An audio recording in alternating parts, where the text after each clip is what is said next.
साथियों, आज की इस वीडियो में एक बार पुनः आपके साथ आ चुका हूं।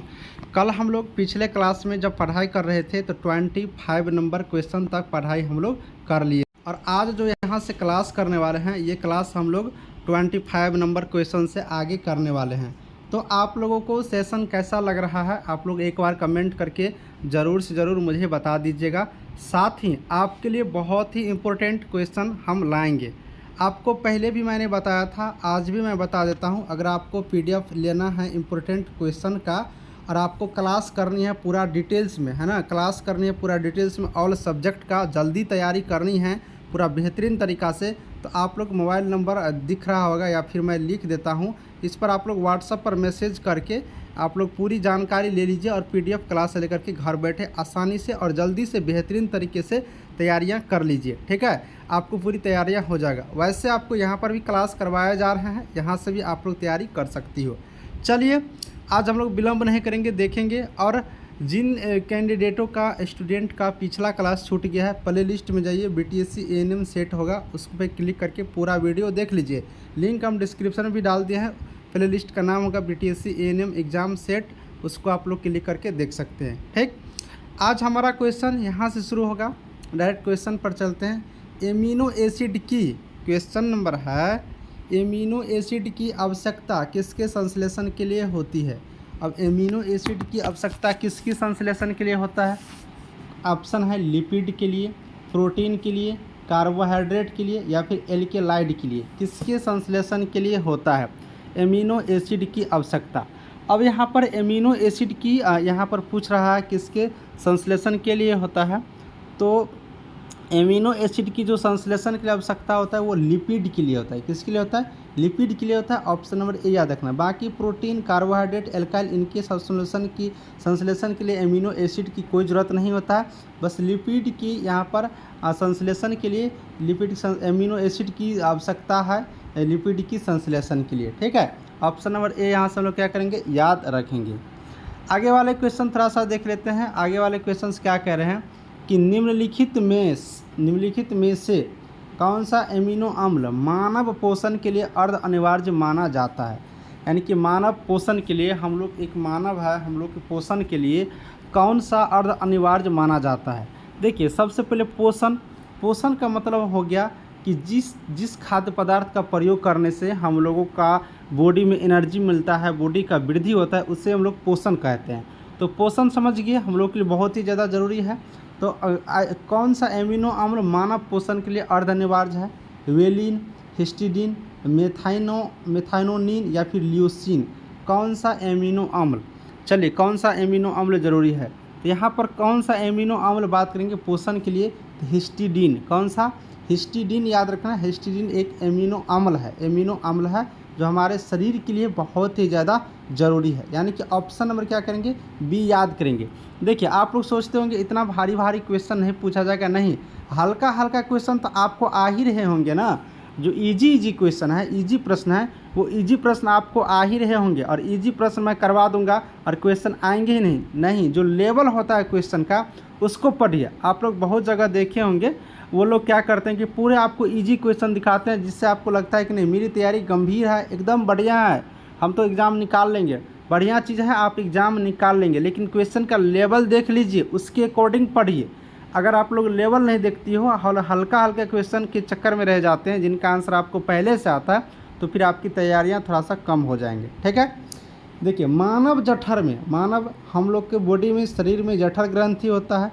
तो मानव जठर में प्रोटीन पाचन के लिए उत्तरदायी अनुकूलतम परिवेश है। यानी कि प्रोटीन पाचन के लिए क्या ज़रूरी है?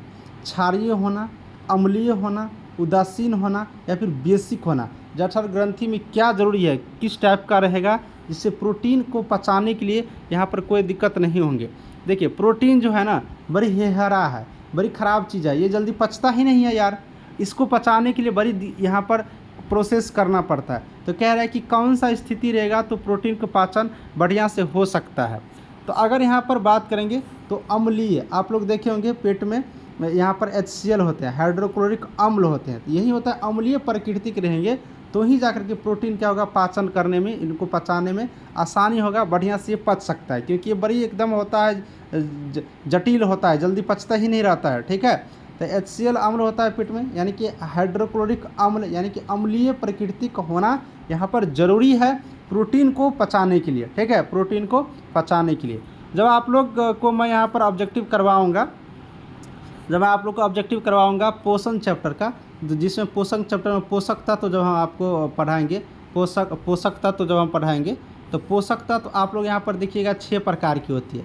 पोषक तत्व 6 प्रकार की, क्या क्या, तो आप लोग को वसा दिखेगा, आप लोग को खनिज लवण दिखेंगे, उसके बाद यहाँ पर विटामिन दिखेंगे, उसके बाद यहाँ पर कार्बोहाइड्रेट देखिएगा, इसके बाद यहाँ पर प्रोटीन देखिएगा, है ना, प्रोटीन देखिएगा, इतना चीज़ हो गया। और एक होता है आपको जल, तो ये 6 चीज़ आप यहाँ पर पोषक तत्व देखिएगा। इसी में यहाँ पर ये प्रोटीन है, इसी खनिज लवण में से एक क्या होता है, प्रोटीन, जो यहाँ पर देख रहे हैं, यही प्रोटीन यहाँ पर देखने को मिलता है। तो प्रोटीन को डिटेल्स में हम कार्बोहाइड्रेट, जल, सब कुछ आपको बताएंगे पाचन चैप्टर जब पढ़ेंगे, पोषण चैप्टर जब पढ़ेंगे, उसमें पोषक तत्व के बारे में पढ़ेंगे, उसमें हम लोग यहाँ से देखेंगे। ठीक है, ये चीज़ हो गया। यही कहता है प्रोटीन को पचाने के लिए कैसा प्राकृतिक होना चाहिए, कैसा क्षेत्र होना चाहिए, तो अम्लीय टाइप का होगा, तो ही ये आसानी से पच सकते हैं। अब देखिए कितनी आसानी से क्वेश्चन आ गया है, और बेहतरीन क्वेश्चन, कौन सा एंजाइम प्रोटीन को पेप्टोन में बदलता है। अब देखिए प्रोटीन जब पचता है तो ये पेप्टोन में बदल जाता है, इसके लिए कौन सा एंजाइम काम करता है, पेप्सिन, ट्रिप्सिन, इरेप्सिन या एंट्रोकाइनेज, कौन सा एंजाइम जो प्रोटीन को पेप्टोन में बदल देता है। ठीक है, जब प्रोटीन टूटता है तो पेप्टोन में बदलता है, तो कौन सा एंजाइम, तो पेप्सिन, याद रखेंगे सीधे प से पेप्सिन, प से प्रोटीन, प से पेप्टोन, सारा चीज़ प से ही है, तो याद रखना पेप्सिन, ठीक है, याद रखना पेप्सिन, प्रोटीन, पेप्टोन, ठीक है, याद रखना यहाँ से पेप्सिन। ठीक है, याद क्या रखेंगे, पेप्सिन। देखिए बहुत लोग क्या रहते हैं कि ट्रिक के चक्कर में रहते हैं। आपको हम बता दूं ट्रिक कब काम करता है, ट्रिक कभी काम नहीं करता है। ट्रिक आपको थोड़े देर के लिए याद रहेगा, और जब उसको 1-2 बार रिवाइज नहीं करिएगा, वो ट्रिक काम के ख़त्म हो जाएगा। और हर क्वेश्चन के लिए, हर टॉपिक के लिए कितना ट्रिक बनाइएगा, इसलिए ट्रिक का चक्कर में ना रहिए, डिटेल्स पढ़ने के चक्कर में रहे। डिटेल्स अगर आप लोग को जानकारी रहते हैं ना, तो वो बहुत ज़्यादा दिन तक आपको याद रहेंगे। ठीक है, इसलिए ट्रिक के चक्कर में बहुत सारे लोग कहते रहे सर ट्रिक बताइए, कितना ट्रिक होता है, विटामिन के लिए, कार्बोहाइड्रेट के लिए, पोषण तत्व के लिए, पाचन के लिए, श्वसन के लिए, कंकाल तंत्र के लिए, सब के लिए ट्रिक बनाते रहेंगे, तो आपको ट्रिक ही लगेगा कि बहुत सारा ट्रिक हो गया। इसलिए ट्रिक नहीं, डिटेल्स उसकी जानकारी रखिए, जिससे कि आपको कभी भी भूलेंगे ही नहीं। भूल भी जाओगे तो थोड़ा सा याद ही रहेगा। ठीक है, थोड़ा सा आपको याद ही रहेगा। ट्रिक में क्या होता है मैं आपको बताता हूँ। ट्रिक में क्या होता है, ट्रिक में आपको छोटा दिखेगा, ठीक है, डिटेल्स में आपको बड़ा दिखेगा। डिटेल्स मतलब हो ही गया, डिटेल्स मतलब बड़ा दिखेगा। तो ट्रिक छोटा दिखेगा तो छोटा टाइम के लिए याद भी रहेगा। मान लो आपको कोई छोटी बात बोल दिया और कोई पूरी कहानी सुना दिया, कौन सा याद रहेगा, पूरी कहानी वाला याद रहेगा। इसलिए डिटेल्स याद करिए, कहानी की तरफ पूरा बढ़िया से, ज़्यादा लंबा चौड़ा पढ़िए, जिससे आपको भूलते थोड़ा सा ही बच गया ना, तो वो एग्ज़ाम में आपको काम आ जाएगा। लेकिन ट्रिक छोटा सा पढ़िएगा, तुरंत भूल जाइएगा, तो आपको एग्जामों में याद नहीं आएगा कि क्या ट्रिक लगाए थे, ओ ट्रिक का थोड़ा सा गड़बड़ हो गया नहीं। इसलिए कभी भी ट्रिक के चक्कर में ना रहे। अगर जॉब लेनी है तो, किसी भी जॉब की तैयारी कर रहे हैं तो एकदम डिटेल्स पढ़ने के चक्कर में रहे। ठीक है, चलिए आगे हम लोग देखते हैं। तो कौन सा एंजाइम प्रोटीन को पेप्टोन बनाता है, तो पेप्सिन याद रखेंगे। ऑप्शन नंबर क्या याद रखेंगे, यहाँ से ए याद रखेंगे। ठीक है, अब आगे हम लोग यहाँ से थोड़ा सा चलते हैं अगले वाले क्वेश्चन पर। देखिए, मानव तंत्र में निम्नलिखित में से, ठीक है, मानव तंत्र में निम्नलिखित में से कौन सा एक पाचक एंजाइम नहीं है। मानव तंत्र है, इसमें से कौन सा एक पाचक एंजाइम नहीं है, यानी कि पचाने के लिए कौन सा एंजाइम काम नहीं करते हैं। पेप्सिन तो काम कर रहा है, अभी ये देखिए प्रोटीन को पेप्टोन बना रहा था। बाकी ट्रिप्सिन, गैस्ट्रिन, टाइलिन, ये 3 बच गया है। बताओ इस 3 में ही आपको बताना है। ठीक है, बताओ किन्हीं को याद है तो। पाचन यानी कि पाचक एंजाइम नहीं है, पचाने में कोई काम ही नहीं करता है, कोई मददें नहीं करती है। ठीक है, कौन सा नहीं है ये आप लोग यहाँ से बताना है। चलिए बताइए जल्दी से। बिल्कुल बढ़िया, बिल्कुल बहुत बढ़िया। पेप्सिन पचाने में काम करते हैं, गैस्ट्रिन भी और टाइलिन भी। टाइलिन तो एक एंजाइम ही है जो मुंह में पाया जाता है, आपको पहले बताए थे। सॉरी, ये गैस्ट्रिन कोई काम नहीं करता है। पेप्सिन, ट्रिप्सिन और टैलिन कार्य करते हैं और ये गेस्ट्रिन कोई काम नहीं करते हैं। ऑप्शन नंबर क्या है, सी याद रखना, ठीक है। पेप्सिन प्रोटीन को पेप्टोन बना रहा था। टैलिन हमारे लार का एक एंजाइम है, लार में रहते हैं ये एंजाइम जो भोजन को पचाने में मदद करते हैं। ट्रिप्सिन भी कार्य करते हैं, लेकिन गेस्ट्रिन जो है ना एकदम गेस्ट बन के बैठे रहते हैं, ये कोई काम ही नहीं करते, कहते हैं कि हम गेस्ट है, गेस्ट्रिन मतलब गेस्ट बन गए, हम कोई काम नहीं करेंगे। इसलिए गेस्ट्रिन याद रखना, जो पाचक एंजाइम नहीं है, पचाने में कोई काम ही नहीं करता है, ठीक है, कोई कार्य नहीं करता है। दूध को दही में स्कंदित करने वाला एंजाइम, अब दूध को दही में स्कंदित करने वाला एंजाइम कौन सा है? कौन सा एंजाइम है जो दूध को क्या करता है, दही में स्कंदित कर देना है? Rennin, rennin, rennin, pepsin, resin, citrate, कौन सा एंजाइम है? कौन सा एंजाइम है, जल्दी से बताओ।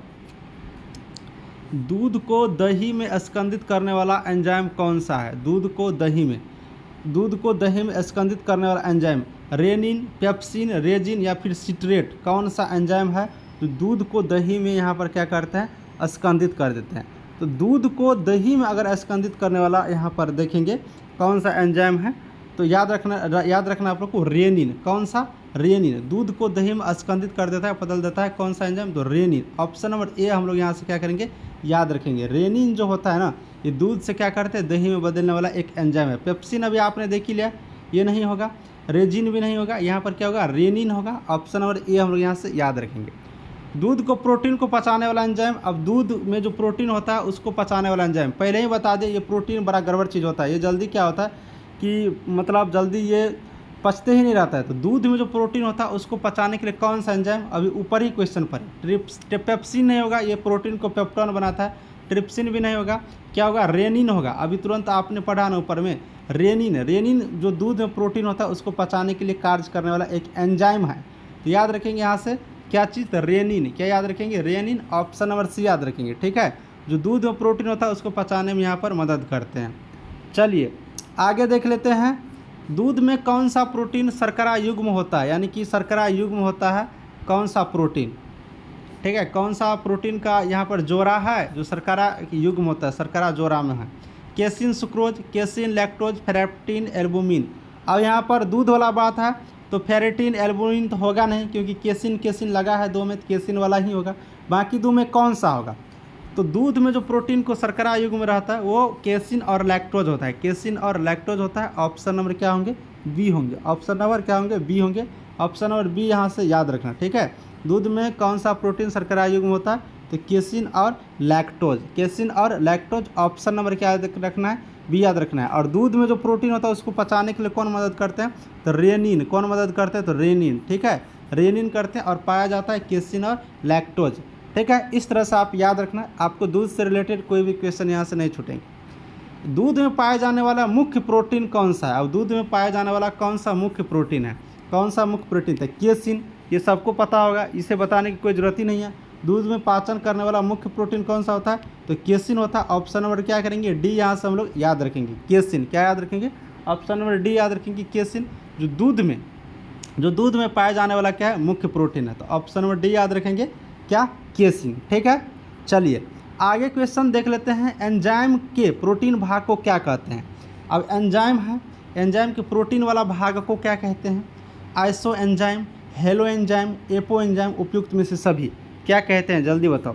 तो दूध के एंजाइम की जो प्रोटीन वाला भाग होता है, एंजाइम में जो प्रोटीन वाला भाग होता है, इससे क्या कहते हैं, तो इससे हम लोग एपो एंजाइम कहते हैं। क्या कहते हैं, एपो एंजाइम कहते हैं, याद रखना, एपो एंजाइम, ठीक है। एपो एंजाइम, दूध में एंजाइम की जो प्रोटीन एंजाइम होता है और उसमें जो प्रोटीन वाला जो हिस्सा होता है उससे हम लोग एपो एंजाइम कहते हैं। ऑप्शन नंबर सी यहाँ से याद रखना।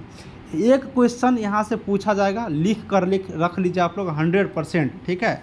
कौन सा पाचक एंजाइम नहीं है, पेप्सिन तो पाचक एंजाइम है ही, रेनिन भी दूध में प्रोटीन होता है उसको यहाँ पर पचाते हैं, उसके बाद एम्पिलिन भी पचाते हैं, और ये इंसुलिन नहीं पचाते हैं। इंसुलिन कोई काम का नहीं है। इंसुलिन होता है ना कि बॉडी में अगर इंसुलिन की मात्रा घट गया तो आपको मधुमेह नामक रोग हो जाएगा, यहाँ पर बीमारी हो जाता है, मधुमेह नामक बीमारी हो जाता है। तो इंसुलिन क्या होता है, ये पाचक एंजाइम नहीं है, ये पचाने में कार्य नहीं करता है। इसका अगर इसको बना के रखना है बॉडी में, कम होगा तो मधुमेह नामक बीमारी आपको यहाँ से हो जाएंगे। तो ऑप्शन नंबर सी यहाँ पर सही आंसर होगा। बाकी पचाने वाला आपने यहाँ पर देख ही लिया। पेप्सिन प्रोटीन को पेप्टोन, रेनिन दूध में प्रोटीन होता है उसको पचाता है, एमेल्सिन भी पचाने का कार्य करता है, लेकिन इंसुलिन हम लोग को पचाने उचाने का कोई कार्य ही यहाँ से नहीं करते हैं। ठीक है, देखिए पेट में भोजन को पचाने के लिए निम्नांकित में से किसकी खास आवश्यकता है? पेट में भोजन को पचाने के लिए किसकी खास आवश्यकता है? हवा की, पानी की, एंजाइम की, खनिज की। अब बताओ, हवा की तो कोई ज़रूरत नहीं है, भोजन पचाने के लिए हवा क्या ज़रूरत है? पानी की थोड़ा बहुत ज़रूरत है, खनिज लवण की भी ज़रूरत है, उसके बाद एंजाइम है। तो सबसे ज़्यादा आवश्यकता किसकी होती है? तो एंजाइम की। किसकी आवश्यकता? एंजाइम की। आप देखे होंगे लार जो होता है, लार में 2 एंजाइम जो पाया जाता है, टाइलिन और लाइसोजाइम। ये क्या होता है? मुंह में ही पचाने की क्रिया शुरू कर देते हैं। उस वक्त तो हम पानी भी नहीं पीते हैं, लेकिन एंजाइम क्या होता है? मिलना शुरू हो जाता है, पचना वहीं से शुरू हो जाता है। तो एंजाइम जो होते हैं ना, ये एंजाइम पचाने की सबसे लिए इम्पोर्टेंट होता है हमारे शरीर में, इसलिए याद रखेंगे एंजाइम। क्या याद रखेंगे? एंजाइम याद रखेंगे। ऑप्शन नंबर सी हम लोग यहाँ से क्या करेंगे? याद रखेंगे। चलिए आगे की तरफ हम लोग बढ़ते हैं। ग्लूकोज को इथाइल अल्कोहल में कौन सा एंजाइम बदलता है? कौन सा एंजाइम है जो ग्लूकोज को इथाइल अल्कोहल में बदल देता है? इन्वर्टेज, माल्टेज, जाइमेज या फिर डाइस्टेज? बताओ जल्दी से। ग्लूकोज को इथाइल अल्कोहल में कौन सा एंजाइम बदलता है? तो ग्लूकोज को इथाइल अल्कोहल में जो बदलने वाला होता है ये जाइमेज होता है। क्या होता है? जाइमेज होता है। ऑप्शन नंबर सी याद रखना, जाइमेज। ठीक है, क्या याद रखेंगे? ऑप्शन नंबर सी याद रखेंगे, जाइमेज होंगे। ठीक है, देखिए आपको मैं पुनः बता देता हूँ, पूरा डिटेल्स में अगर आप लोग पढ़ना चाहते हैं, थ्योरी प्लस ऑब्जेक्टिव, बहुत सारे ऑब्जेक्टिव हर सब्जेक्ट का, तो आप लोग क्लास ज्वाइन करिए। स्क्रीन पर आपको नंबर दिख रहा होगा, उस पर आप लोग व्हाट्सएप पर मैसेज करके पूरी जानकारी लेकर के क्लास ज्वाइन करिए। आपको ढेर सारी क्वेश्चंस पूरी डिटेल्स में आपको हर दिन कराए जाएंगे, है ना। पेड क्लास, बहुत कम फी आपको लगेंगे और तैयारियाँ अच्छी हो जाएंगी। चलिए आगे वाले क्वेश्चन, किस एंजाइम की उपस्थिति के कारण HIV अपना आकार अक्सर बदल देता है? अब HIV रोग जो होता है, एड्स रोग जो होता है, तो ये किस एंजाइम की उपस्थिति के कारण अपना आकार बदल देता है? कहता है कि अपना आकार बदल लो, ठीक है, नहीं तो हम लोग यहाँ से हटा देंगे। तो किस एंजाइम की उपस्थिति के कारण?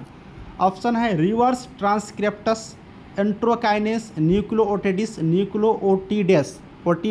बताओ किस एंजाइम की उपस्थिति के कारण प्रेजेंट रहते हैं HIV क्या करता है? अपना आकार बदल लेता है। तो इसमें रिवर्स ट्रांसक्रिप्टस याद रखना। इस एंजाइम के प्रेजेंटेशन होने के कारण HIV क्या करते हैं? अपने आकार को क्या करते हैं? बदल लेते हैं, अपने आकार को यहाँ से बदल लेते हैं। आगे है मछली एक प्रथम श्रेणी का प्रोटीन है, क्योंकि उसमें होता है, यानी कि मछली में क्या होते हैं? एक प्रथम श्रेणी के प्रोटीन है, उसमें क्या होते हैं? आवश्यक एमिनो अम्ल, अनावश्यक एमिनो अम्ल। ये तो नहीं होगा, अनावश्यक तो रहेगा ही नहीं, सभी आवश्यक, ये सभी आवश्यक कभी नहीं रह सकता, कोई एमिनो अम्ल नहीं, ये तो गलत बात है। एमिनो अम्ल तो रहता है, तो 3 गलते हो गया, तो 1 नंबर वाला सही होगा, बिल्कुल 1 नंबर वाला सही होगा। आवश्यक एमिनो अम्ल रहते हैं, यानी कि ऑप्शन नंबर ए, है ना। तो प्रथम श्रेणी क्या प्रोटीन होता है मछली में, और इसमें ए क्या होता है? आवश्यक एमिनो अम्ल होते हैं। ऑप्शन नंबर ए यहाँ से एकदम बिल्कुल फटाक से याद रखना, डायरेक्ट आंसर लगा देना, ठीक है। मछली के प्रोटीन में एमिनो अम्ल। स्टार्च का शर्करा में पाचन किसके द्वारा होता है? स्टार्च के शर्करा में पाचन किसके द्वारा होता है? ये तो आसान क्वेश्चन है, टाइलिन के द्वारा।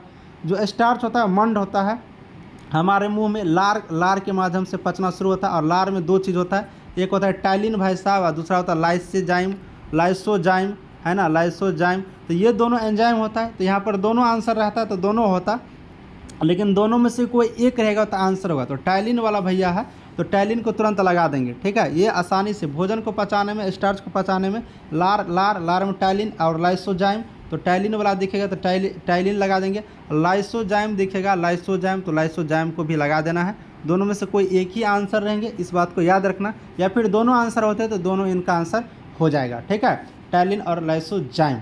तो ये भी चीज़ यहाँ से हम लोग क्या करेंगे? याद रखेंगे। निम्नलिखित में से कौन सा एक रेशेदार प्रोटीन है? रेशेदार प्रोटीन कौन सा है? रेशेदार protein, haemoglobin, albumin, carotene, enzyme, कौन सा एक रेशेदार प्रोटीन है? तो रेशेदार प्रोटीन कौन सा है? तो निम्नलिखित में से एक रेशेदार प्रोटीन की अगर हम लोग यहाँ से बात करते हैं तो हीमोग्लोबिन क्या है? एक रेशेदार प्रोटीन है। ऑप्शन नंबर ए हम लोग यहाँ से याद रखेंगे, ठीक है। कौन सा अंग पर उंगली के समान उभरी हुई संरचना होती है? कौन से अंग पर? ये तो आसान क्वेश्चन है भैया, कौन से अंग पर? छोटी आंत पर। छोटी आंत पर क्या होता है कि उंगली के समान एक उभरी हुई रचना होती है, ऑप्शन नंबर सी यहाँ से याद रखना, ठीक है। ऑप्शन नंबर सी याद रखना, एक उंगली की समान उभरी हुई रचना होती है। चलिए एक दो और कर लेते हैं। मानव शरीर में पाचन का अधिकांश भाग किस अंग से संपन्न होता है? पाचन का अधिकांश भाग पहले बता दिए, मुंह में पाचन की क्रिया शुरू हो जाता है, फिर ग्रास नली में जाता है, ग्रास नली के बाद फिर ये आमाशय में जाता है, पेट में आमाशय में जाता है, फिर ये छोटी आंत में जाता है, और छोटी आंत में जाकर के भोजन की पचने की क्रिया लगभग पूरा हो जाता है। लगभग क्या होता है? पूरा हो जाता है, यानी कि सीधा बात है, छोटी आंत इसका आंसर होगा। बड़ी मतलब नहीं, बड़ी आंत का मतलब समझ में मत जाना कि बड़ी आंत में सब कुछ हो जाएगा, नहीं। छोटी आंत में भोजन की पाचन की प्रक्रिया लगभग खत्म हो जाती है, तो छोटी याद रखेंगे। मुंह, ग्रास नली, आमाशय, फिर छोटी आंत, फिर बड़ी आंत, फिर यहाँ पर एकदम गुदा के माध्यम से बाहर निकल जाते हैं। तो छोटी आंत में पाचन क्रिया क्या होता है? लगभग यहाँ पर खत्म हो जाते हैं। ऑप्शन सी याद रखना। अधिकांश पोषक तत्व रक्त में कहाँ से अवशोषित किए जाते हैं? तो अधिकांश पोषक तत्व रक्त में कहाँ से अवशोषित किए जाते हैं? तो छोटी आंत से। अभी तुरंत आपने देखा छोटी आंत में ज़्यादा पाचन क्रिया हो जाते हैं, लगभग पूरा, तो छोटी आंत से किए जाते हैं, है ना, छोटी आंत से। तो साथियों अभी मैं 45 नंबर तक ही क्वेश्चन रहने देता हूँ, इससे आगे हम आपको नेक्स्ट क्लास में करा देंगे, ठीक है। ज़्यादा पढ़ेंगे सर के ऊपर चला जाएगा, इसलिए आप लोग इतना ही देखें। और डिटेल्स क्लास के लिए आप लोग ज्वाइन कर लीजिए क्लास पूरी बेहतरीन तरीके से। ऑल सब्जेक्ट की जितने GK, GS, reasoning, math, ANM सब सब्जेक्ट की तैयारी आप लोग को हो जाएगा वहाँ से। और क्लास को यहीं पर ख़त्म करते हैं। कैसा लगा क्लास कमेंट बॉक्स में ज़रूर बताइएगा। मिलूँगा नेक्स्ट वीडियो में। Thank you.